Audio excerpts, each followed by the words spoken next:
from the News Channel 5 Network and Out and About newspaper. This is Out and About Today.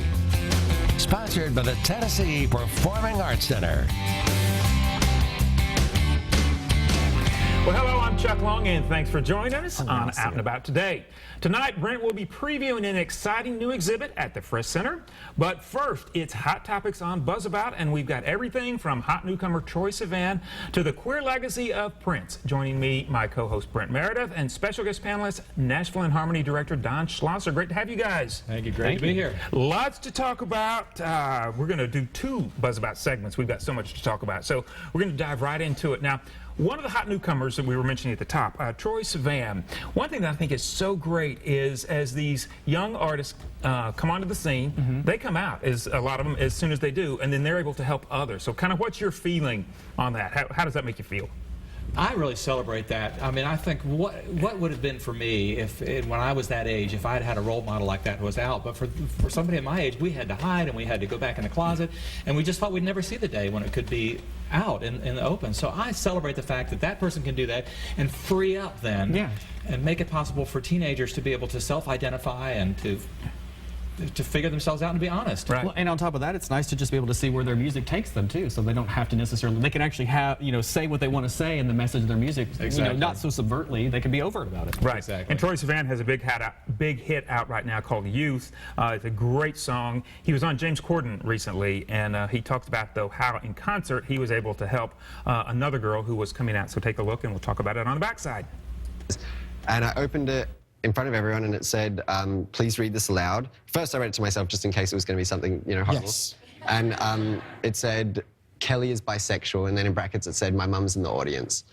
And I read it to myself, and I was like, I looked at her and I said, are you sure that you want me to read this? And she was like, she nodded, and so I read it out loud, and the crowd went like absolutely ballistic. And then I got off stage and I saw this video of Kelly and her mum meeting after the show, because I guess her mum was standing at the back. And it's like, it's an experience. You got to watch it. It's so sweet. Oh my. So can you imagine being at a concert and your parents were with you and you're like, okay, here's how I'm going to come out? I can't imagine it because it seems so far out of reality. But it's how cool must that have been for her? And the other two miracles about that is that the entire crowd celebrated that. Yeah. I mean, where are we in our culture that's possible? And then you get interviewed on television to talk about the story. Right. It really shows you how far we've come. I mean, it's just terrific. It is. To assume and to know that you have more support in the audience than not. That's what's so cool. Yeah, love that. Now, of course, recently, and everybody knows this, with the passing of Prince, so much is being, talked about with Prince and his legacy and that sort of thing. And one of the things that came up, and Out Magazine brought this up, was his queer legacy, because there definitely was. I mean, when you look back at his legacy, I'm going to read something and get your opinion on this, but it says he was an icon that showed the power of gender fluidity and being queer. He embraced the power of androgyny. As he strutted on stage in heels, donned bikini bottoms, or vamped in heavy eye makeup, Prince eroded the stable categories of masculine and feminine, playing with both identities and showing how interchangeable they were. Were you, necessarily, I mean, obviously we all watched Prince, but were you aware of him kind of straddling both the masculine and feminine all through his career? I think so. I mean, I remember seeing it as as a younger kid and thinking, wow, how is he getting away with this? And not only that, but all of the female friends and the women in my family were just in love with him and thought he was. I was like, how is he he's getting the best of everything. Right, he can dress this way and still be liked, be accepted, be good.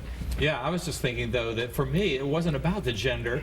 There was a persona there, but it was more about the music. And we just accepted the persona because the music was what we identified with. Absolutely. Speaking of music, of course, the halftime show that he did for the Super Bowl, is noted among many as the best Super Bowl halftime show ever. So let's take a little look at it right now, just kind of share this as we talk about Prince.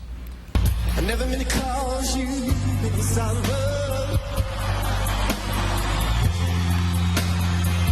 I never meant to cause you any pain. I only wanted one time to see you laughing, babe. Only wanna see you laughing, yeah. In the purple rain, purple rain, purple rain.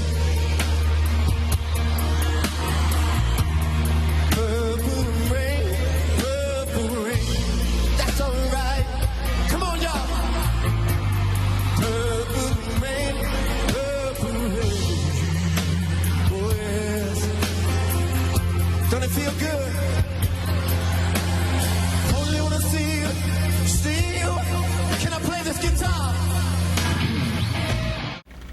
Just phenomenal. I could sit here and watch that entire performance. Right, again, yeah. Incredible. And I'm going to read something else, too, that I think this is just really interesting when we talk about both sides here. Prince's clever marriage between a feminine image, pumps and large hoop earrings, and a masculine one, thick black chest hair and groomed beard, helped create an alluring mystique, making it often hard to define him. Was he gay? Was he straight? Was he masculine? Was he feminine? It didn't matter. Prince deliberately played with these questions. So, did you feel like, as an artist, do you feel like he did play with those images, Don? I think he deliberately did and tried to mix those things, and whether that was an intentional choice on his part or whether that was just an expression, natural expression of his personality, we'll never know. Right.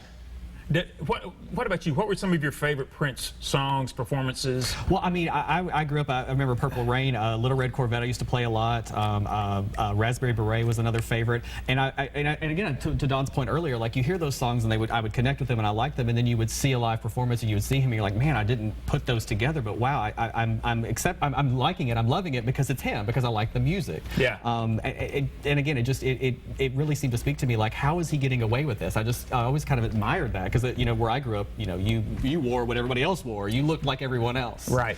Here's a cool thing about this is that we're not talking about Prince as if he was gay or straight, right, but we're talking about gender identity. We've gotten beyond sexual expression, and we're recognizing in this day that gender expression and gender identity is fluid, and it's a spectrum that's not a binary.